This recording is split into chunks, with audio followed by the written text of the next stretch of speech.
Hey everyone, I just wanted to make a few brief comments about our first discussion for this class, the Unit 2 discussion on the Independence era. You all did a great job of maintaining collegial tones with one another on the discussion board, um, working together to think of ideas and answers to the questions that were posed. Excuse me. So I wanted to commend you for that. For the most part, you also did a great job of citing evidence from the readings or videos to support your ideas. If you have any questions about what I mean by that or what I'm looking for, please don't hesitate to ask. More than happy to help out with that. But again, the idea is that as we do history and look to the past, we realize that we're building our own interpretations of the things that we're studying, and so we have to always cite the evidence that we're using to build those interpretations and present our way of looking at issues in Latin American history. Just a couple of things I wanted to mention about the continuity between the colonial era and the independence era. As Chasteen points out, there's a lot more continuity than having two different names for those different eras might suggest. Of course, gaining independence from Spain and Portugal was a major break from the past for Latin American nations. The idea of trying to create a nation was something that was a modern invention, something that was being modeled on the example of the United States, for example, which is young, a very young nation by the time that Latin American countries gained their independence. Many Latin American independence leaders, as you've read, looked to some of the ideals of the French Revolution. Many of these ideals, including the idea of having representative Republican governments, protecting certain individual rights that were considered inalienable, protecting rights such as freedom of speech, freedom of assembly, freedom of the press, and the list goes on and on. Those things were considered liberal ideals. So we're going to be talking about 19th century liberalism for the next unit.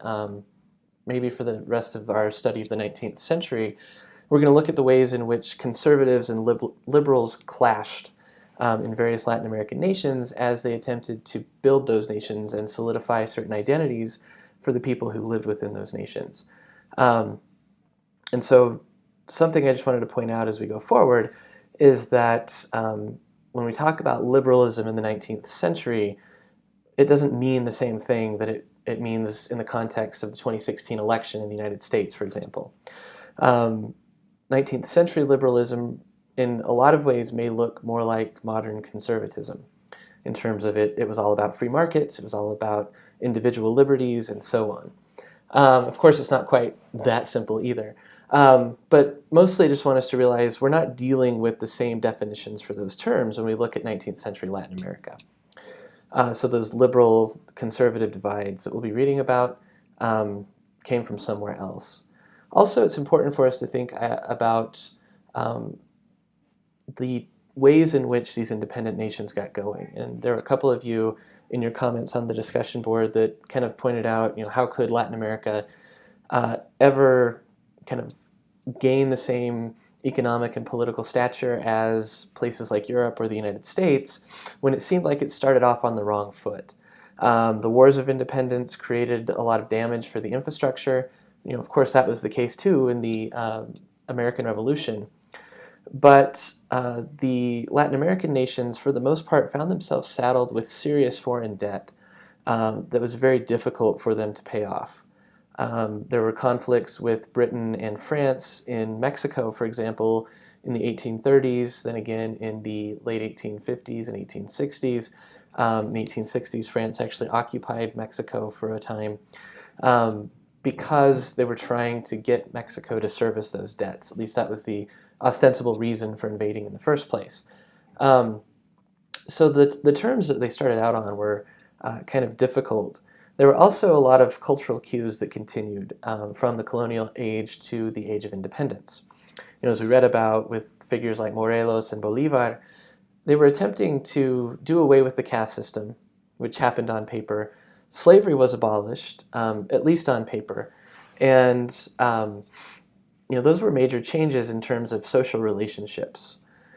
Kind of the way things worked out, though, in practice, people who had African heritage or indigenous heritage or mixed heritage, mestizo heritage, still tended to find themselves in a lower social and economic status than people who had white European roots. Um, and so a lot of the independence efforts then um, were able to maintain those kind of conservative status quo ways of living, even if the ideals that we have on paper have changed. Even if we can see everyone in a different way as citizens, whether they want to be seen that way or not, if we can try to curb the power of the church to an extent so that the state has more authority, there are various pros and cons to all of these things. All of these things make a difference. Um, but again, just we should keep in mind that these legacies of colonialism continue in Latin America, and they'll help us to better understand, I think, the events that will come later in the mid-19th century. So I think I'll leave it there. I appreciate your work on Unit 2. I look forward to working with you on Unit 3.